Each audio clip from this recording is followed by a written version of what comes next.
There's a top post I read on a subreddit about a guy who found out that his GF got rammed in a fivesome in a public restroom. He found out she lied about this and her total partner count. Of course, the girl is so confused as to why her BF has now shut her out. She's probably thinking, why are men so intimidated with an outgoing woman like that? It's free love for everyone, right? This comment caught my eye. It could be the number that threw him off, or the fact that you lied to him.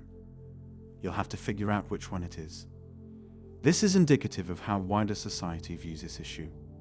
Whereas everyone agrees that it's bad that she lied, society gives women a free pass on their high partner counts and past partner counts, as if they were totally irrelevant to a woman's character and attitude. I'm just out here thinking, how did we come to the point where we judge and predict someone's future behavior based on past actions for virtually every facet of their lives, except for relationships? Look at it logically, okay?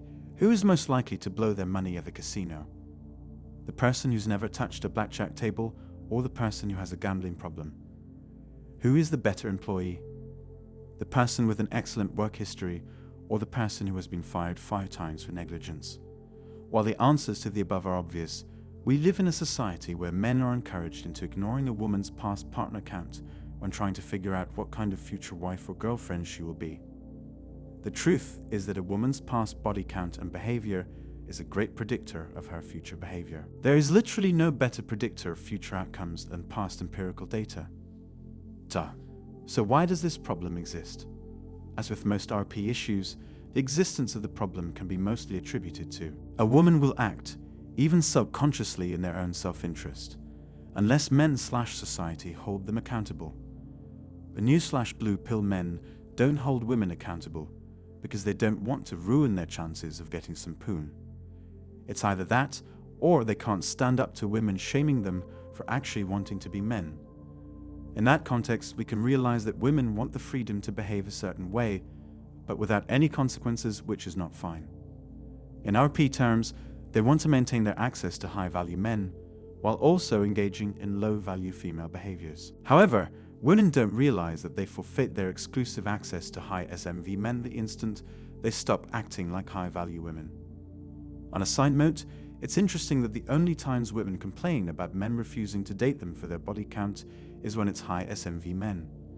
No woman complains about the beta, because they know they have the betas on lockdown.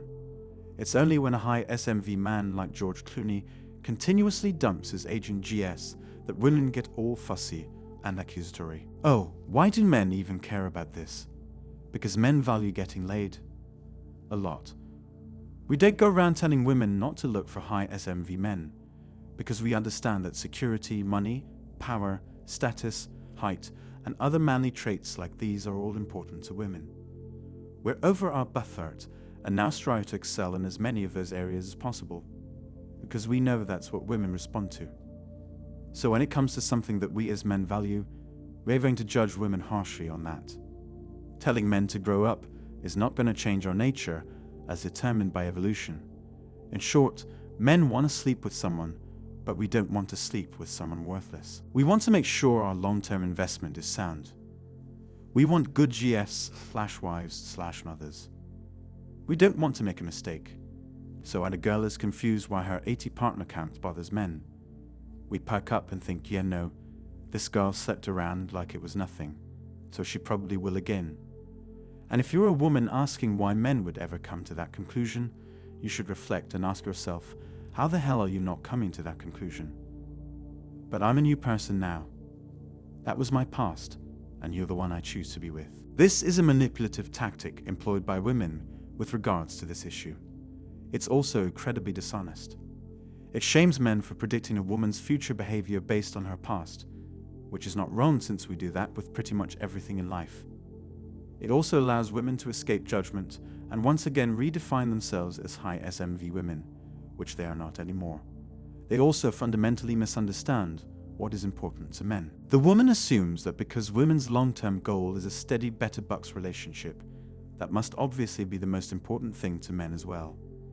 Thus, all of her past is null and void, because the important thing is that she is ready to commit and settle down right now.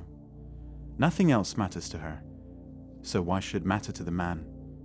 Chalk it up to the male ego or pride, but men take ownership of mostly everything in their lives. As fathers, husbands, even as car owners. The role of men is as stewards of society and family units, and what those in our charge do definitely reflects back on us. Men are also competitive, and perceived inability to handle the people around us is poisonous to our self-image. In that context, one can easily understand why we don't like the idea of our GF getting pounded 5 ways in a bathroom, and then our friends/family finding out about it. We're now the BF who allowed our GF to get nailed to the urinal wall. No thanks. I'd rather not be that guy. Another thing. Most betters I have met have a save a woman complex. They fall for these cheating types of toxic women who sleep around with 1,000 guys and have wrecked themselves. She is now wondering why no man is willing to touch her except for a quick one-night stand. Beaters see women like these and fall in love. She also showers him with affection and kisses because things like these mean nothing to her at this point. The beta, of course, is looking to get laid, but she is going to hold it from him. She's going to have her own messed up reasoning for that. Maybe she's trying to pretend she's still a pure, clean virgin. That phase, however, is long gone. All those times getting pounded have removed all the charm from the relationship.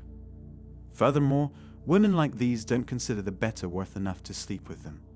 She's never going to willingly sleep with him like she did with all those high-value men in her past. Women like these use betas to get their stability so she doesn't end up as the town's mistress.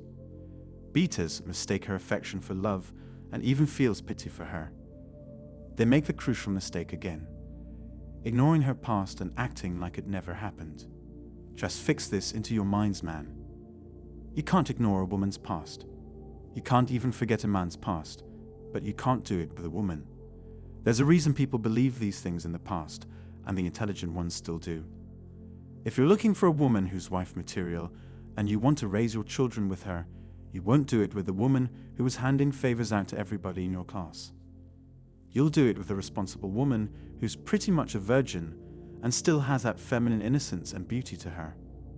That's the perfect golden balance. Many men are falling into these traps because modern women twisted the debate and stopped shaming women for their actions. Take care, brothers. Don't fall for this trap. That's it for today. Hit the like button and take care of you all. I'll see you in the next video.